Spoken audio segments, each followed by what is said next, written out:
во автобуси, на улици, во продавници, на кафиња, на гости, на слави, на собиранки. До кога? До кога?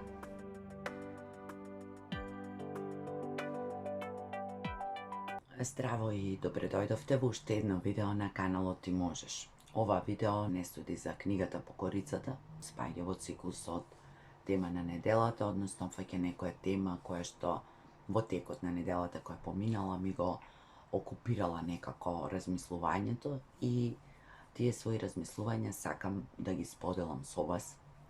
И во ова видео најмногу се обреќам на жените. Подолго време размислував за ова и дали да снимам видео на оваа тема во контекст на се она што зборувам и се она што служи да се мотивираме, да се инспирираме меѓусебно, да не се осудуваме, да не се критикуваме, да зголемиме нашата свесност за насилството во секоја негова форма. Ме интригира постојано чувството и сознанието дека во ова време во кое ни се случува се што ни се случува, додека сме сите сведоци на разни видови трауматски искуства, на постојани притисоци од надвор, од медиумите, на ниво на општество, на ниво на семејство, додека се соочуваме со разни проблеми, не можам да разберам или тешко ми е да разберам како и зошто ние жените кои што треба да бидеме символ за нежност, за топлина, за разбирање, за женственост, за љубов, се уште имаме доволно време, простор, празнина во нас, а и во животот, која што се обидуваме да ја надокнадиме со тоа што ќе навредуваме, осудуваме, критикуваме, повредуваме други луѓе, а особено жени. Нека ми простат мажите затоа што не се во фокусот на оваа приказна, иако и за нив имам што да кажам, нека ми простат и жените кои што не се наоѓаат себе си во овие категории. Меѓутоа, на различни објави, на различни познати личности, независно дали се среќни, успешни, дали нашле нов партнер, дали некаде патувале, дали напредувале, дали им се случува некој голем предизвик во животот, дали се подложни на некој влијание, дали се кршливи, ништо не сопира да коментираме се што ќе ни падне на памет, заборавајќи дека и тие се живи луѓе, живи суштества, кои што на некој начин ги допираат тие наши коментари, а ако не ги допираат нив, да претпоставиме дека е така, тогаш ги допираат членовите на нивните семејства, нивните деца, кои не се за ништо на овој свет виновни, а мораат да го читаат сето тоа и потоа да ги трпат навредите од другарчињата во училиштата, кои што нормално како резултат на она што го виделе дека го прават возрастните, го прават со нивните деца. Не знам како немаме свесност за тоа и не знам зошто имаме потреба да осудуваме по сите основи. И тоа најчесто нашата осуда се заснова на физичкиот изглед, на тоа како изгледаат тие жени, како се облечени, дали се тетовирани, дали имаат силикони, ботокси, дали се пренападно облечени, дали се прескапо облечени, дали не се убаво облечени според некој наш критериум, бидејќи ние сите сме модни дизајнери и сите сме секогаш стокмени како што треба. Имаме доволно време и да осудуваме други жени. Зошто ние жените како жени, а не сме единствени, зошто не се поддржуваме, зошто не се бодриме, зошто не сме си ветар во грбот едни на други, туку напротив, се јадеме, се плукаме, се вреѓаме, се навредуваме.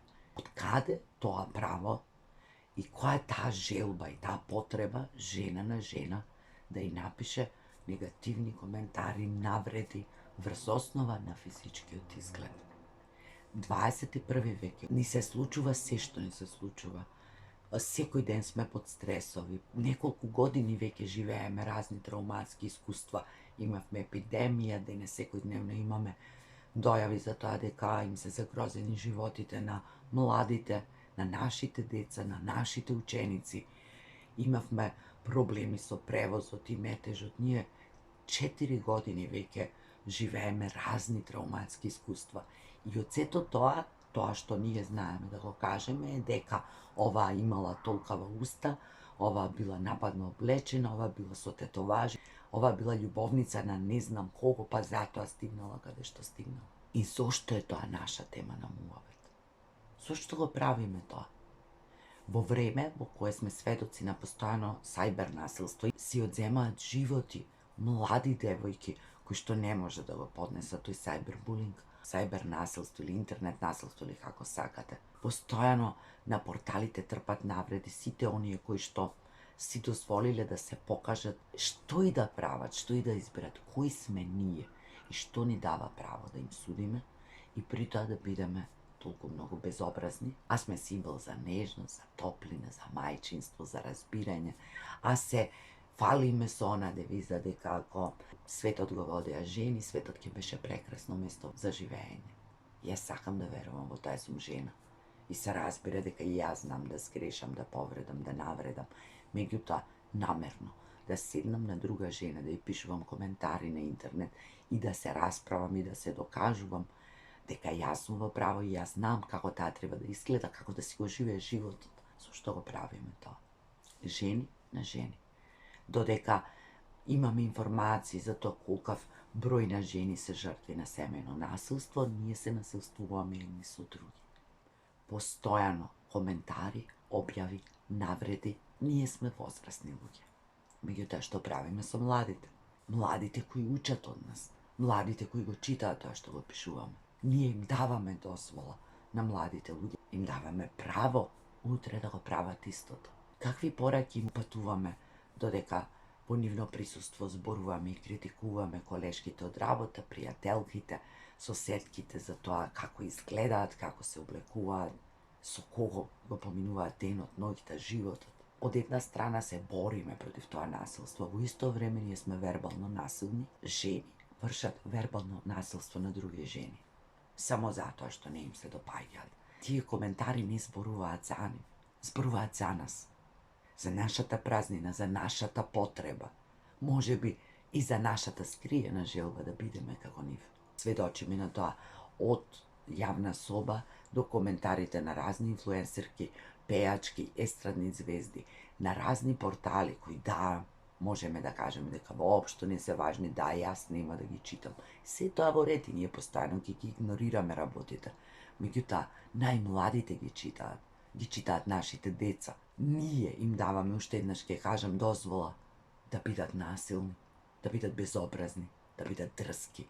И потоа зборуваме дека насилството раѓа насилство, дека децата учат од своите родители, од нивните примери, дека се идентификуваат со родителите, па сакаат да бидат како нив. До кога и до каде зборуваме за емансипација, зборуваме за феминизам, зборуваме за успешни жени, зборуваме за жени лидери, одиме напред, растеме, се развиваме, даваме еден тон пари на нашата едукација. А всушност, се уште живееме во свет во кој една жена осудува друга. Затоа што не се омажила на време, затоа што се омажила прерано, затоа што ќе се мажи сега на 40 глупости. Затоа што родила едно дете, родила две, па оваа родила 5.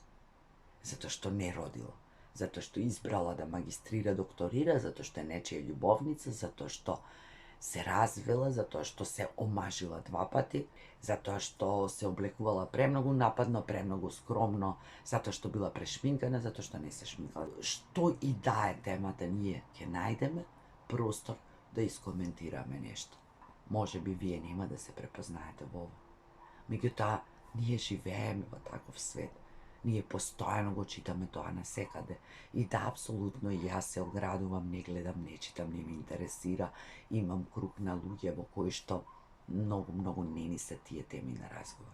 Трет пат ќе кажам, не е проблемот дали мене нешто некој ќе ми напише или јас ќе напишам неком. Проблемот е во тоа што тоа го читаат и младите.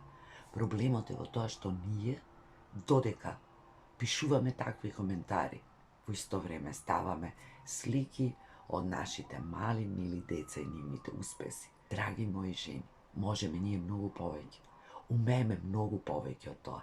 Наша работа, наша обврска, како жени, е да ги научиме помладите да не го прават тоа. Да не бидат такви. Да не создаваат општество во кое што ќе има простор за тоа. Да се фокусираат на својот живот, колку вложуваат во себе, како се чувствуваат, каде биле, што доживеале, што виделе, а не да коментираат на профилите на своите другарки, пријателки, непознати, инфлуенсерки. Да, денес е тоа модерна професија. И Зошто ние имаме голем проблем со тоа? Тие се трудат, работат, избрале нешто што го прават на свој начин. Кои сме ние да ги судиме? Кои сме ние да им коментираме? Некоја жена избрала да се направи, да стави силикони. Добро. И некоја друга сакала да се тетовира. И некоја сакала да се слика разголена. И тоа е нејзина работа. Зошто имаме потреба да бидеме нечовечни, безобразни, груби?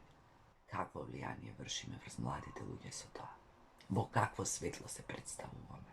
И се уште живееме во свет во кој убавината и паметта не одат заедно, во кој мораш да се придржуваш на одредени наметнати стандарди, стилови, кои не знаеш ни од кај доаѓаат, ни кој ги поставил. Се уште живееме во свет во кој се дозволуваме да пишуваме дека некоја девојка или жена си го бара, затоа што се разголела, се сликала вака или така, затоа што соседите кажале дека е промискуитетна. Многу тажно. Многу тажно и многу непријатно, особено кога тоа го прават жени на објавите на други жени. Дајте да се поддржуваме едни со други. Дајте да веруваме едни во други. Да го живееме животот кој што брзо поминува. Дајте да бидеме жени, нежни, да бидеме љубов, да бидеме поддршка, да конструираме свет во кој сакаме да живеат нашите деца. Јас имам голема надеж во генерациите кои се сега 15, 16, 17. Искрено се надевам дека многу работи од нас нема да научат. Или ќе научат како не треба.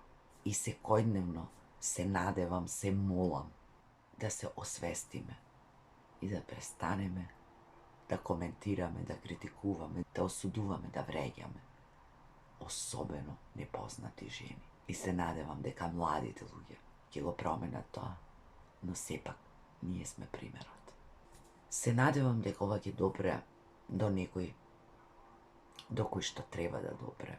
Може би нема. Меѓутоа јас си го кажав своето мислење, го дадов мојот придонес и сакам да верувам дека можеме многу поинако и можеме многу подобро. Напишете денес некој убав коментар, некоја убава порака на некоја жена која ви е драга, која познавате, па напишете и на некоја непозната. Дајте и поддршка. Бидете љубов, бидете нежни, бидете прекрасни, како што сте, жени. Поделете го ова видео ако сметате дека имате некој на кого може би ќе му отвори некоја нова размисла. Ставете лайк, приклучете се на каналот и се надевам со некоја поведра тема се гледаме во некој следно видео. Се најубаво.